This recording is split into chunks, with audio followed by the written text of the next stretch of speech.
Hey, everybody. Thank you for joining me on another episode. This one really has been something I've been thinking about for a while. This idea of building a retention moat around, I think, addressing three things that I think are going on right now in terms of terms. And I look at it like a three-legged stool. We hear these terms around quiet quitting.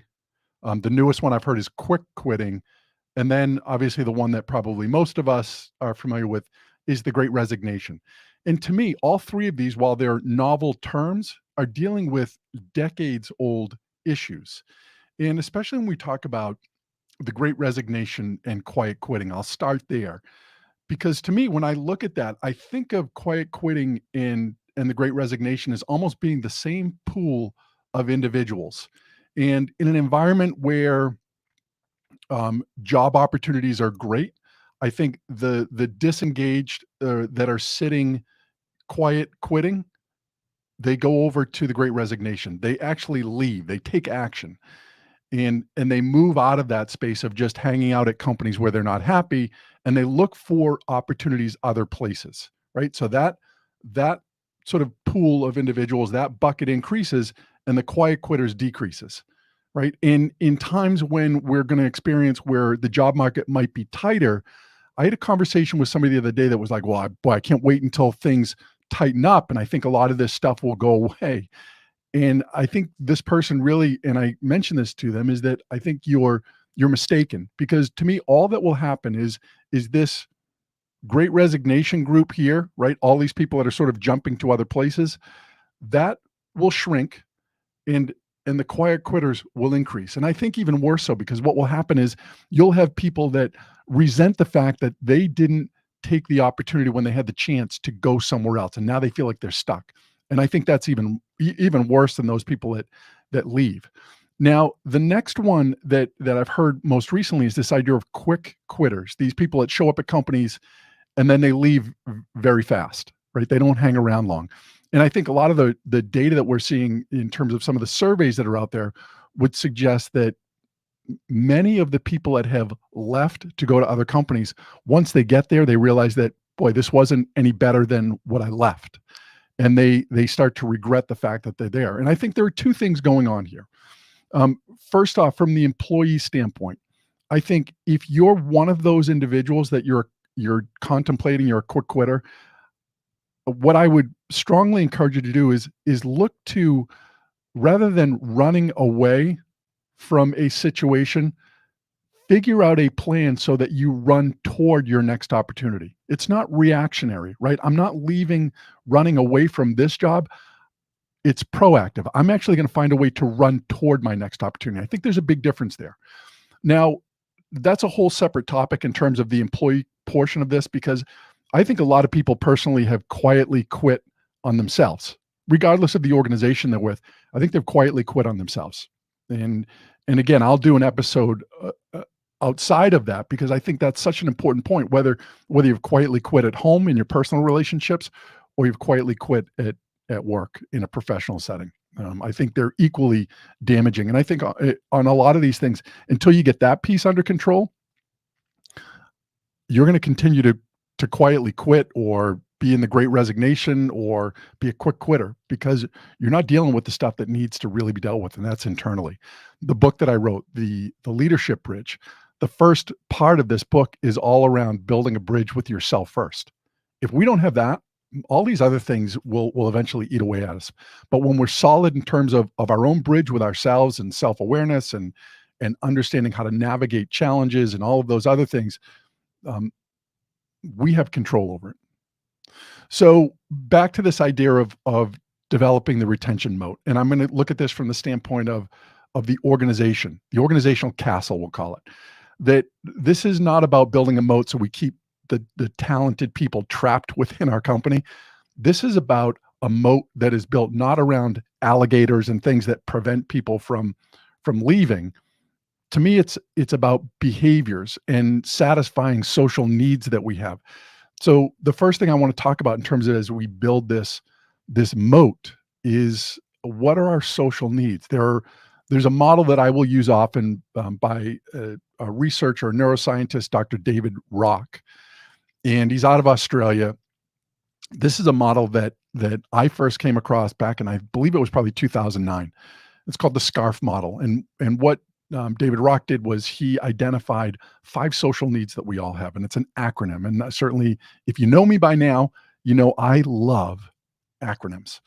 So this one, SCARF, talks with first around status, that we need to feel a sense of status, and not the sense of a title importance, but just a feeling of we're appreciated for what we're doing.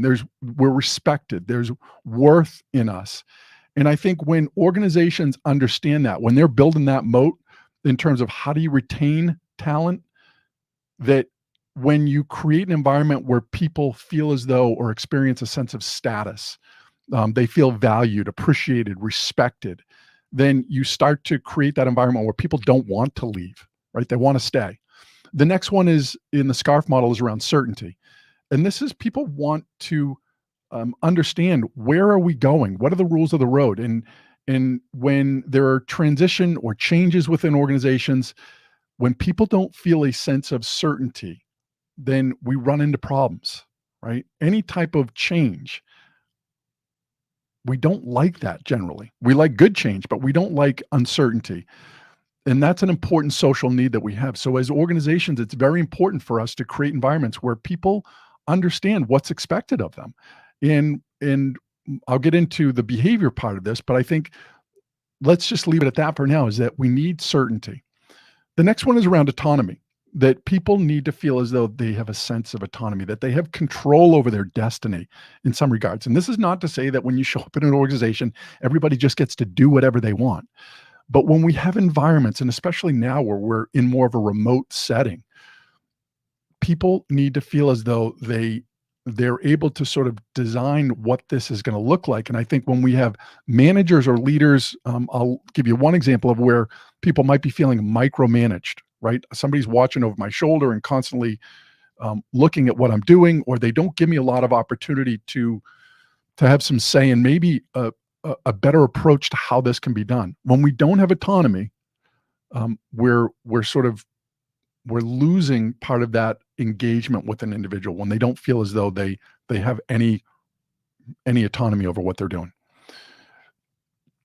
The next one that we talk about is relatedness, right? And this is a sense of connection. Again, I think in this environment we're in, right, the challenge for many of the organizations that I'm working with that have a hybrid model is, how do you create relatedness when you have people that are spread out further now? And there are ways to do it. You need to find that, I think, over the next 2 years. And there's nothing about 2 years. I just think that number for me is that we'll feel this thing out. And I think the organizations that are most flexible and curious in terms of understanding what the right model is in terms of building culture in a hybrid environment, those are the ones that will attract the best talent going forward, right? Because of I think that flexibility that they'll offer.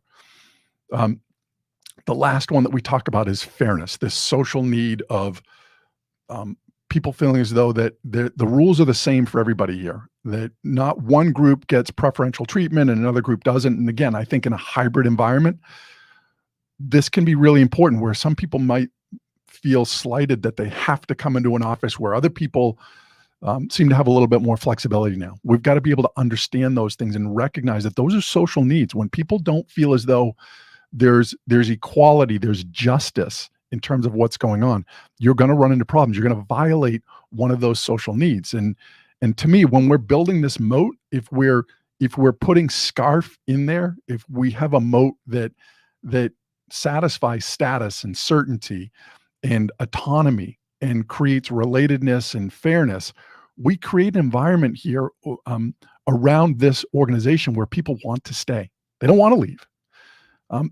How do we do that? What are some of the behaviors? Because really that's what we're talking about here, is our moat, again, is made up of behaviors, social needs and behaviors.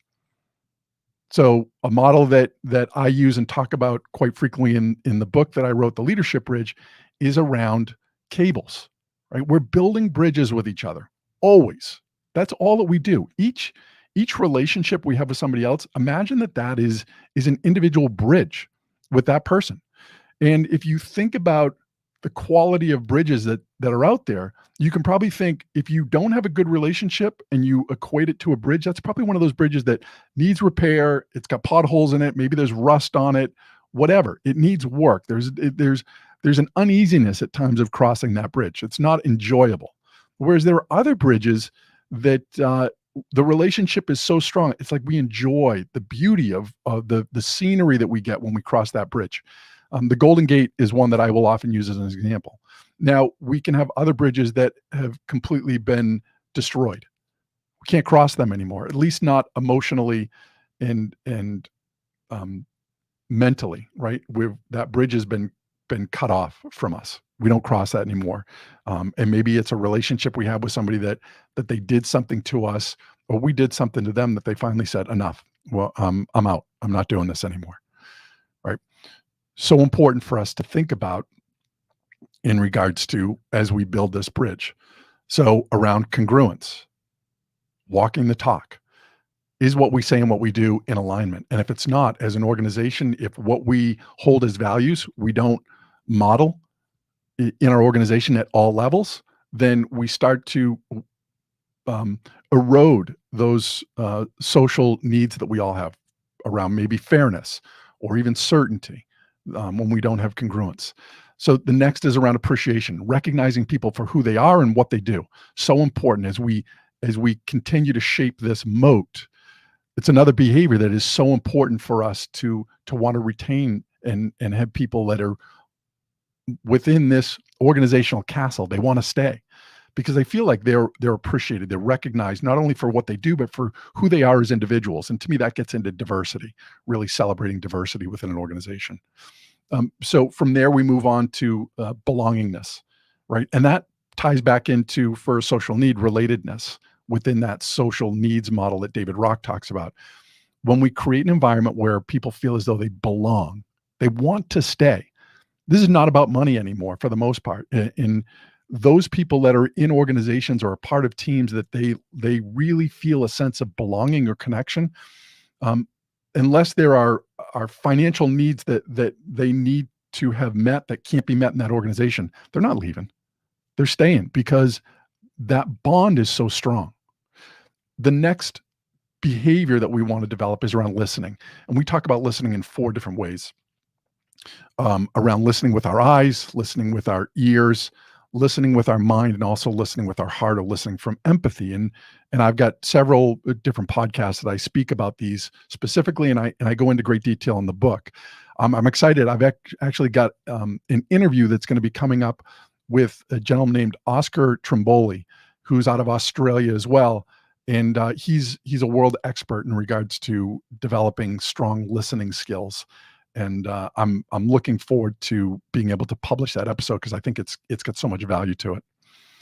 The next, we talk about empathy as a behavior that we need to develop in terms of this moat. That when we are putting ourselves in the place of those people around us, imagining what it would be like to be them and how they're treated, it changes the relationship, the strength of the bridge that we have with somebody else. And the last one we talk about in terms of behaviors is around specifics, or setting clear expectations, as well as ownership to those clear expectations. And if we can go back to the SCARF model, this really addresses things like certainty and fairness as well. We want to know what the rules of the road are. What do we need from each other for this relationship to work well, or for me to succeed in this role? What things need to happen for that to take place? And when we really develop these cables, right, and we sort of put them in this moat that we're talking about, we create an environment where people don't want to leave.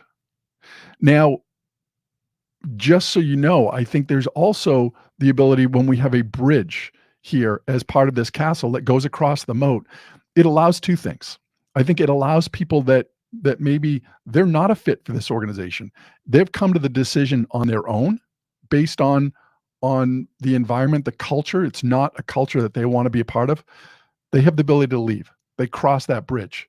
There are also individuals that I think if we constantly practice behaviors around cables, especially around like clear expectations and congruence, that we have other individuals that we've come to the decision that they are not a good fit culturally for this organization. And those people are asked to leave. And I think that's positive too, that there is a certain turnover within an organization that is healthy for us to sort of continue to revitalize this organization. And some people just don't want to be part of that. And I believe we do them a favor when we find ways for them to leave the organization, because let's face it, they're not happy being there, and it allows them to potentially go out and find an organization where they will feel more connected and able to contribute more in a positive way. Unfortunately, some of those people, that's just their nature. They will go to the next organization and they will be the victim there as well and complain about things. But that's not what we're talking about. Those behaviors, right? Building the moat and then providing the bridge for people to want to get off. What that also allows us to do is to selectively look at who comes onto the organization, who enters our organizational castle.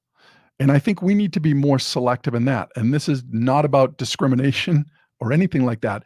It's about finding those people that are the right fit for the organization. When we do that better up front, the organization continues to get stronger. I think in times when we're lacking staff, right, there's a desperation. We're just going to take people, and really those people aren't a good fit for our organization. And we see that, right, in terms of this quiet quitting, again, or the quick quitting, I should say, which again is interesting to me. New label, old problem, and job hoppers are quick quitters, right? An old term of that.